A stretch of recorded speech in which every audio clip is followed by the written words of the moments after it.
जय हिंद दोस्तों। पिछली वीडियो में हम लोग पढ़े थे मूललता और नॉर्मलता के बारे में। इस वीडियो में हम लोग पढ़ेंगे मूललता और फॉर्मलता के बारे में और प्रयास करेंगे कि मूल अंश भी इस वीडियो में बता दूं। ध्यान से देखिएगा। मूललता, मूललता, मैं पहले परिभाषा लिख दे रहा हूँ, इसके बाद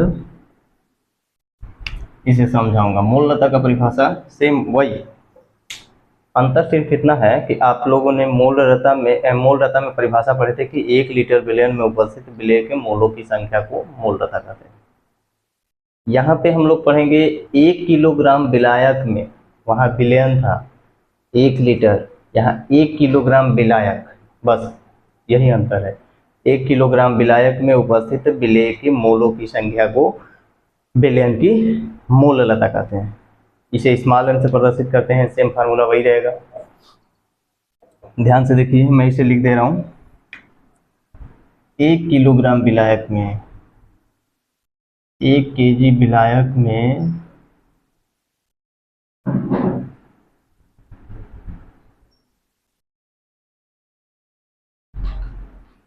उपस्थित विलेय के मोलों की संख्या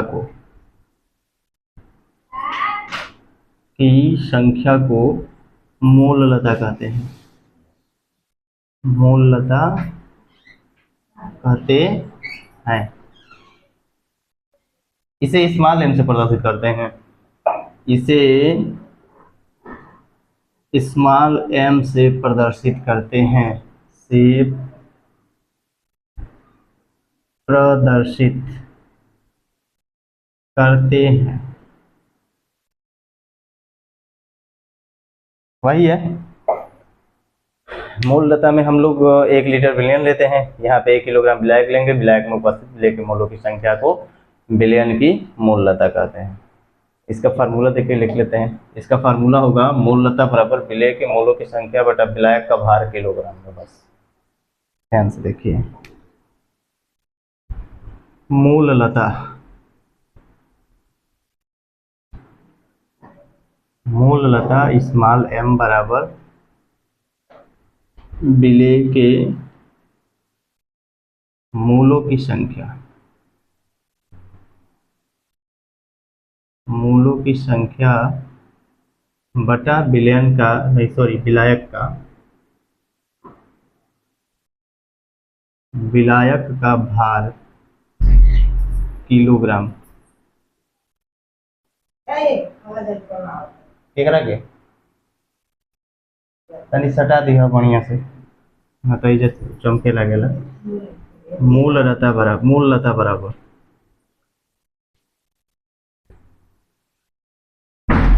विलेय के मोलों की संख्या, विलेय का भार बटा विलेय का अनुभार। पहले जो लिखे थे वही लिखूंगा। विलेय का भार बटा में विलेय का अनुभार।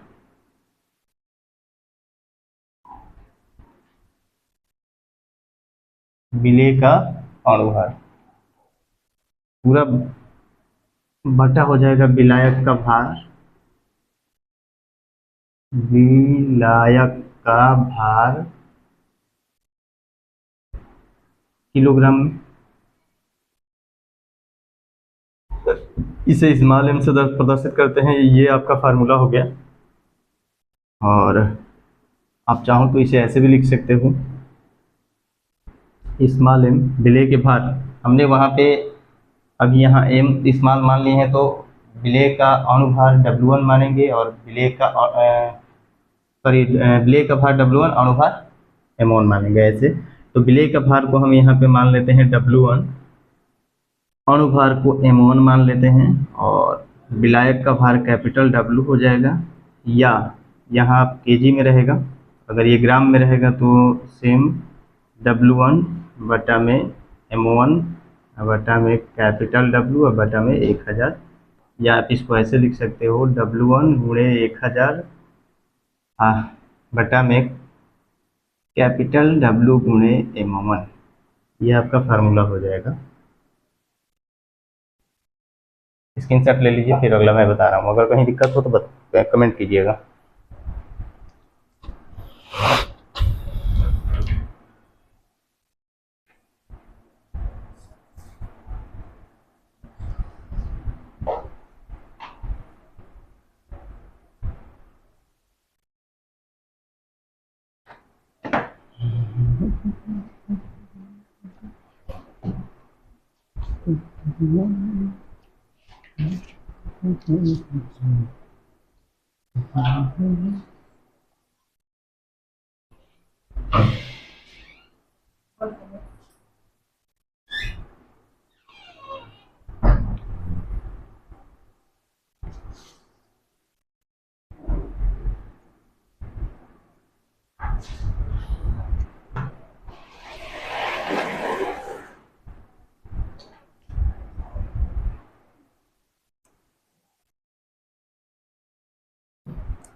अब अगला हेडिंग बनाइए फार्मलता।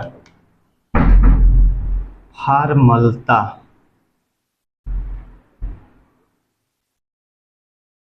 फार्मलता, फार्मलता को जानने से पहले पहले परिभाषा समझ लीजिए।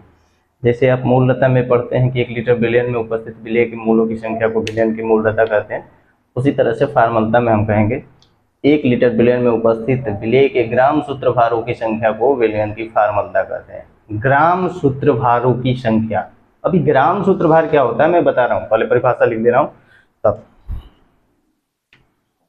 1 लीटर बिलियन में, 1 लीटर बिलियन में उपस्थित विलेय के ग्राम सूत्र भारों की संख्या को, ग्राम सूत्र भारों की संख्या को फार्मलता कहते हैं।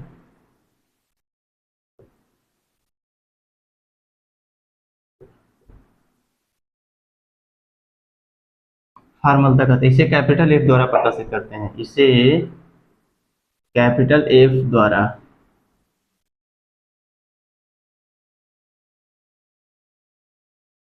प्रदर्शित करते हैं।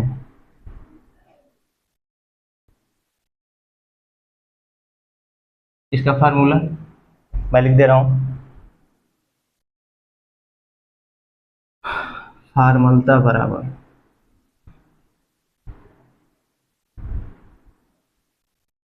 फार्मलता F बराबर ग्राम सूत्रभारों की संख्या बटा बिलियन का आयतन लीटर में। ग्राम सूत्रभारों की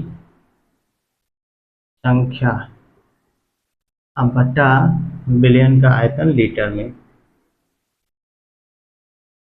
बिलियन का आयतन लीटर में, गुणे गुणे कुछ नहीं रहेगा।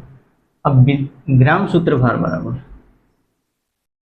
ग्राम सूत्रभार, ग्राम सूत्र भार की संख्या विलेय का भार बटा में विलेय का सूत्रभार, विलेय का सूत्रभार। अब इसको इसमें रखिए यहाँ पे, तो फार्मूला F बराबर हो जाएगा आपका F बराबर विलेय का भार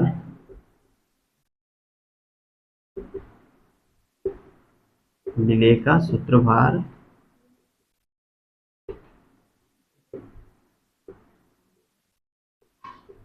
वाटा में विलयन का आयतन।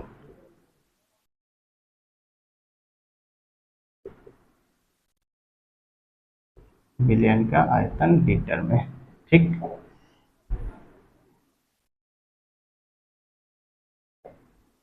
ये रहा इसका फार्मूला। अभी सूत्रभार क्या होता है उसे समझाने का प्रयास कर रहा हूँ।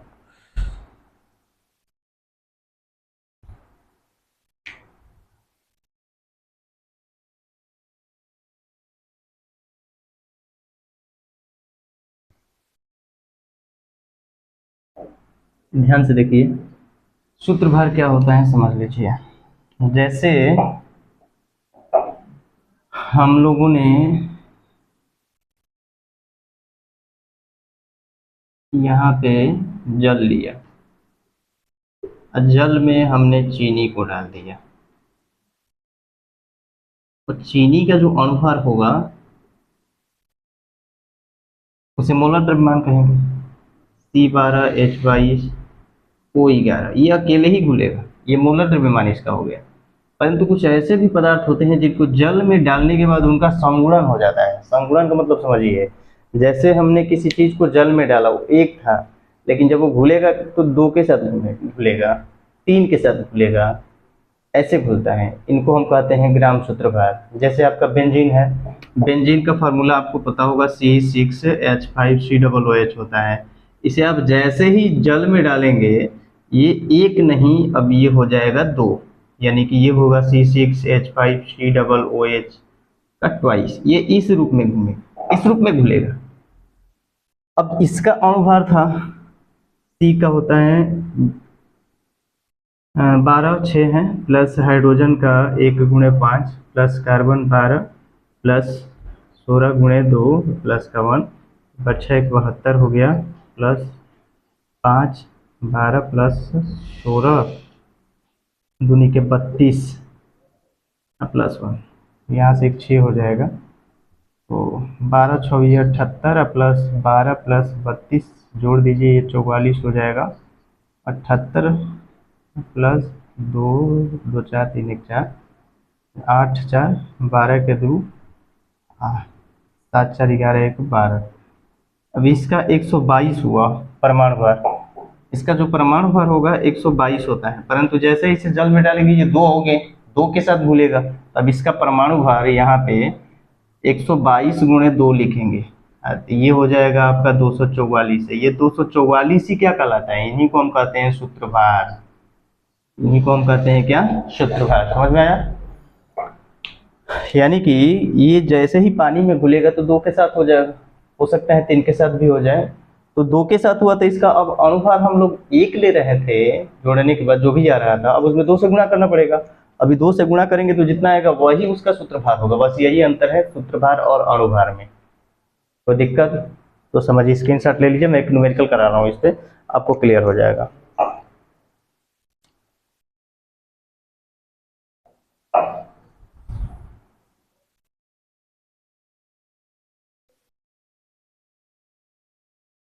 सॉरी, बेंजोइक अम्ल था, बेंजीन मैंने बोल दिया है, कोई दिक्कत नहीं है। चलिए,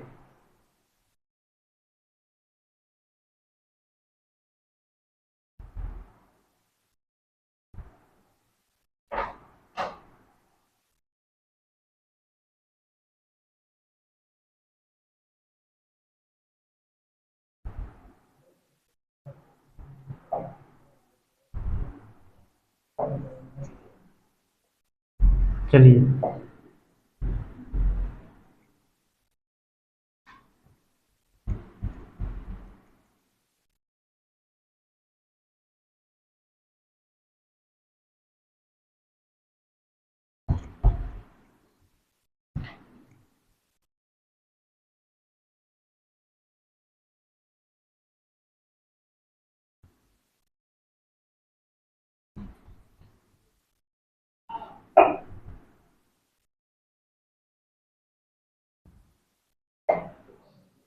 क्या है सवाल लिख लेते हैं। यदि बेंजोइक अम्ल की यदि बेंजोइक अम्ल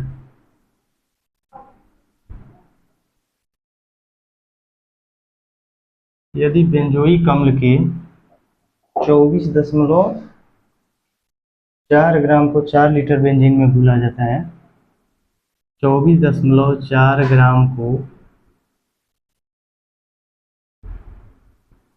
4 लीटर बेंजीन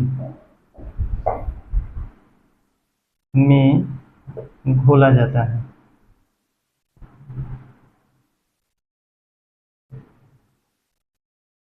तो इसकी फार्मलता ज्ञात कीजिए। तो इसकी फार्मलता ज्ञात कीजिए। चलिए देखिए, हमारा विलेय कितना है, 24.4 ग्राम। यहाँ पे लिख दीजिए विलेय, विलेय डब्लू हमारा कितना है, 24.4 ग्राम। आयतन कितना है इसका, 4 लीटर है। फार्मलता आपको ज्ञात करना है, तो पहले हम निकालेंगे ग्राम सूत्रभार। ग्राम सूत्रभार के लिए मैंने बताया था ना। अब ध्यान से देखिए, ये बेंजोइक अम्ल जो भाई साहब है, ये बेंजीन है। बेंजीन का फार्मूला C6H6 होता है, और इसमें हम डाल रहे हैं बेंजोइक अम्ल यानी कि C6H5COOH। ये जैसे ही इसमें घुलेगा, यह 2 के रूप में घुलेगा, C6H5COOH, ये 2 के रूप में घुलेगा। अब 2 के रूप में घुलेगा तो इसका पहले अणुभार निकालेंगे, एक का। तो ये हो गया आपका, एक कार्बन का होता है 12 × 6 हो गया, एक हाइड्रोजन का 1 × 5, यहाँ पे एक कार्बन है 12 प्लस 2 ऑक्सीजन है, एक ऑक्सीजन का 16 × 2 हो जाएगा, प्लस हाइड्रोजन का 1, यहाँ ट्वाइस है यानी कि 2 से गुणा करना पड़ेगा। तो ये हो जाएगा आपका 72 प्लस 5 प्लस 12 प्लस 32 प्लस का 1, तो ये हो जाएगा आपका 78। देखिए 72 5 एक यहाँ पे 6, 78 हो जाएगा, प्लस का 12 32 44, यानी कि ये हो जाएगा आपका 122। 122 से मैं 2 से गुना करेंगे तो ये हो जाएगा 224। ये आपका हो गया सूत्रभार। अब इन सूत्रभारों को मैं यहाँ पे रखूंगा। पहले फार्मूला लिखिए, F बराबर विलेय का भार, विलेय का भार बटा में विलेय के सूत्रभार, विलेय के सूत्रभार बटा में विलयन का आयतन लीटर में, विलयन का आयतन यहाँ पे लीटर में दिया भी है आपका फार्मूला में, देखिए 4 लीटर है। तो F बराबर हो जाएगा आपका, विलेय का भार है 24.4 सॉरी बटा में विलेय का सूत्रभार, सूत्रभार हमने निकाला है 244 गुणे, क्योंकि इसका गुणे इसी में होगा, विलयन का आयतन 4 लीटर। तो नहीं चल रहा है,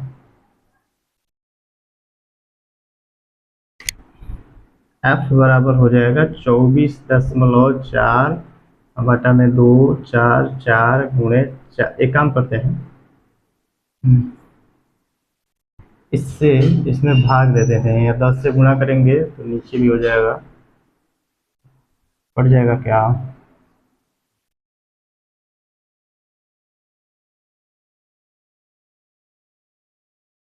10 से गुणा करेंगे कट के 10 हो जाएगा, ये हो जाएगा आपका 0.1। 0.1 बटा 4 करेंगे तो ये आएगा 0.025 शायद लगभग। ये आपका हो गया आंसर। तो इस तरह से आप निकालोगे फार्मलता का। स्क्रीनशॉट ले लीजिएगा, कहीं समझ में ना आया हो तो हमें कमेंट कीजिएगा।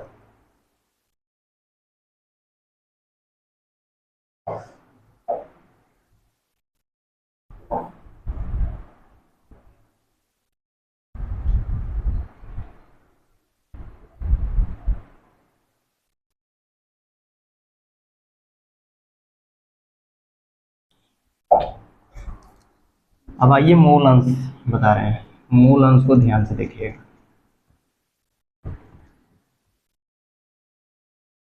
मूल अंश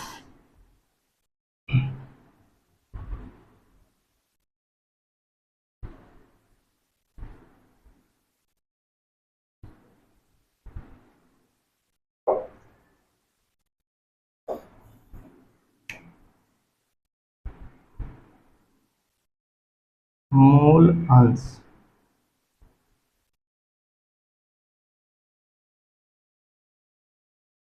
मूल अंश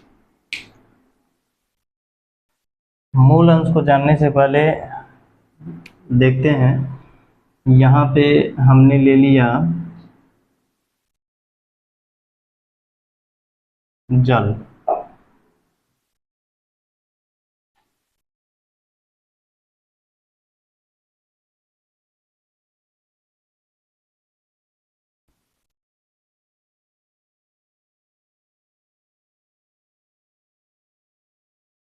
और इसमें हमने ले लिया चीनी या नमक, NaCl ले लेते हैं, NaCl को हमने मिला दिया, तो ये हो गया NaCl। ठीक,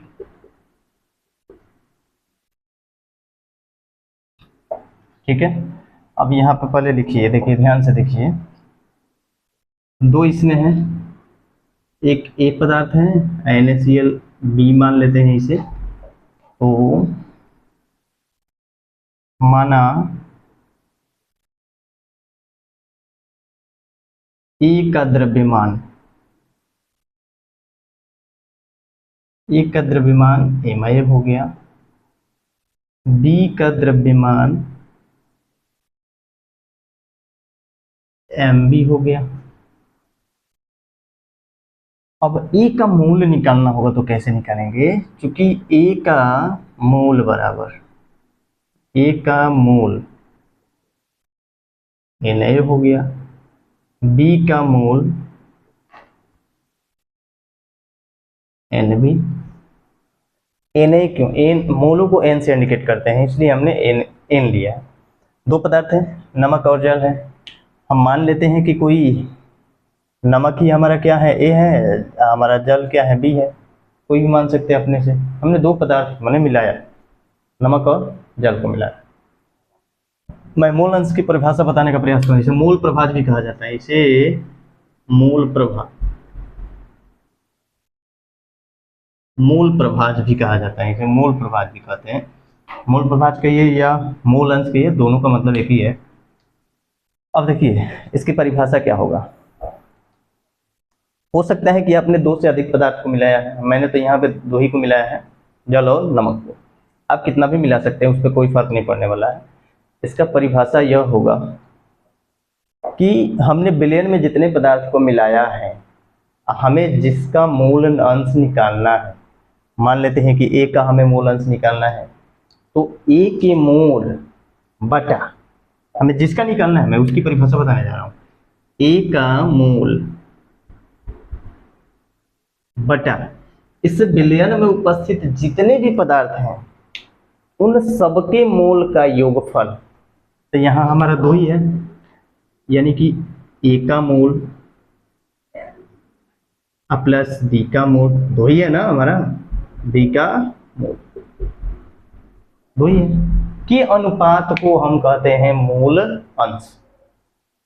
सिंपल भाषा में हमने के नमक और जल को मिलाया, नमक और जल, यानी कि सीधा भाषा में याद रखिएगा कि नमक ए है, जल बी है, कोई भी आप अपने मन से रख लीजिए। तो इसमें दो, जिसका हम मूल अंश निकालेंगे, मूल अंश जिसका हम निकालेंगे किसी भी पदार्थ का, उसका मूल बटा में उसमें जितने भी पदार्थ मिले हुए हैं उन सबके मूल के योगफल के अनुपात को मूल अंश कहते हैं। यानी कि हम ए के अगर मूल अंश निकाला था, नहीं तो ए के मूल बटा में ए के मूल प्लस बी के मूल, बी होगा, तीन गो रहते तीनों लिखल जाए। समझ में आया, कोई दिक्कत? जिसका हम निकालेंगे, अब इसका हमें परिभाषा। अब एक बात और, मूल अंश को हम मान लेते हैं कि ए का मूल अंश, क्योंकि ए का मूल अंश, ए का मूल अंश मान लेते हैं एक्स ए है, एक्स से प्रदर्शित करते हैं मोल अंश को, बी का मोल अंश एक्स भी है। तो अभी हमने मोल अंश का जो परिभाषा बताई इसे साइड कर लीजिए थोड़ा सा। मोल अंश, मोल अंश बराबर ए का मोल बटा ए के मोल प्लस बी का मोल, ये भी हो सकता है। मोल अंश बराबर ए का ही क्यों निकाले हम, बी का भी तो निकाल सकते हैं। तो यहाँ पे लिख सकते हैं बी का मोल अंश, बी का मोल सॉरी मोल अंश नहीं, बी का मोल बटा में ए का मोल प्लस बी का मोल, जिसका आप निकाल सकते हो। अब इसे लिखना होगा तो कैसे लिखेंगे। अब मोल अंश भी है तो दोनों मोल अंश का परिभाषा है। अब परिभाषा इसका समझिए, जो चीज मैंने बताया है, यदि बिलियन में किसी एक पदार्थ का मैं बिलियन में से यदि हम किसी चीज का मोल अंश निकालना हो, मान लेते हैं कि दो या दो से अधिक पदार्थों को आपस में मिलाते हैं, तो किसी एक पदार्थ के मोल तथा उसमें उपस्थित सारे पदार्थों के मोल के योगफल के अनुपात को हम मोल अंश कहते हैं। दो या दो से अधिक पदार्थों को जब मिलाते हैं तो उसमें से किसी एक पदार्थ का मोल तथा उसमें उपस्थित सभी पदार्थों के मोल के योगफल के अनुपात को मोल अंश कहते हैं। अब मान लेते हैं कि यहाँ हमने जितना भी जितने भी पदार्थ का मोल अंश निकालेंगे सबको जोड़ेंगे तो उसका मान केवल एक के बराबर होगा, याद रखिएगा ये हमेशा।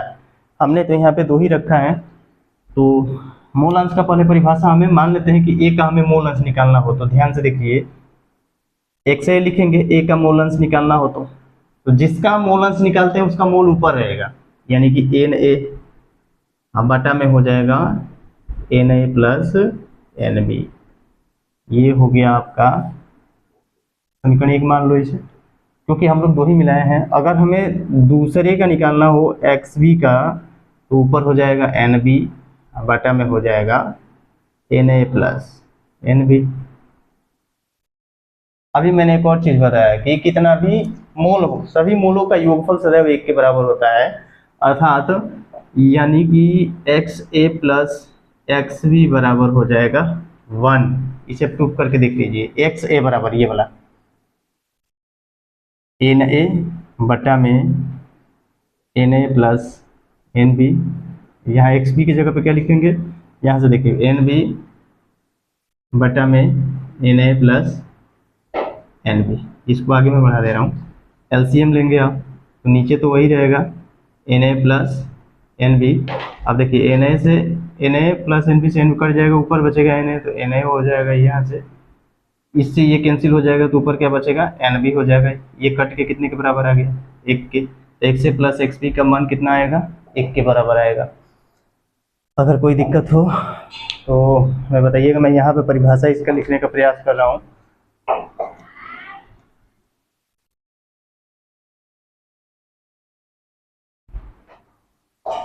इसका परिभाषा होगा, जब दो या दो से अधिक पदार्थों को आपस में मिलाते हैं, जब दो या दो से अधिक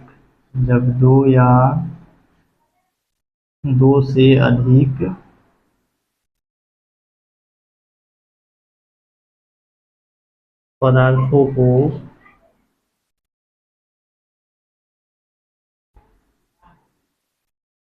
आपस में मिलाते हैं तो किसी एक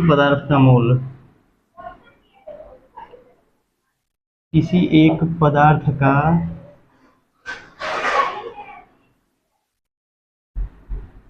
मोल तथा उसमें उपस्थित प्रत्येक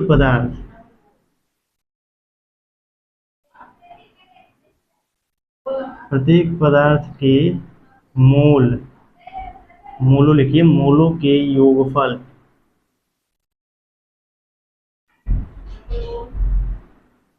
के अनुपात को मोल अंश या मूल प्रभाज कहते हैं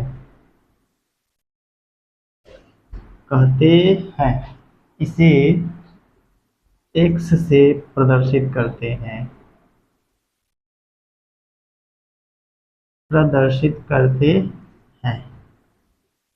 बाकी मैंने यहाँ पे समझा दिया है। अगर कोई दिक्कत हो तो कमेंट कीजिएगा, फिर से समझाने का प्रयास करूँगा। और मेरी वीडियो अच्छी लगी हो तो इसे प्लीज़ कमेंट कीजिए, शेयर कीजिए और सब्सक्राइब कीजिए और बेल आइकन को भी दबा दीजिए। धन्यवाद।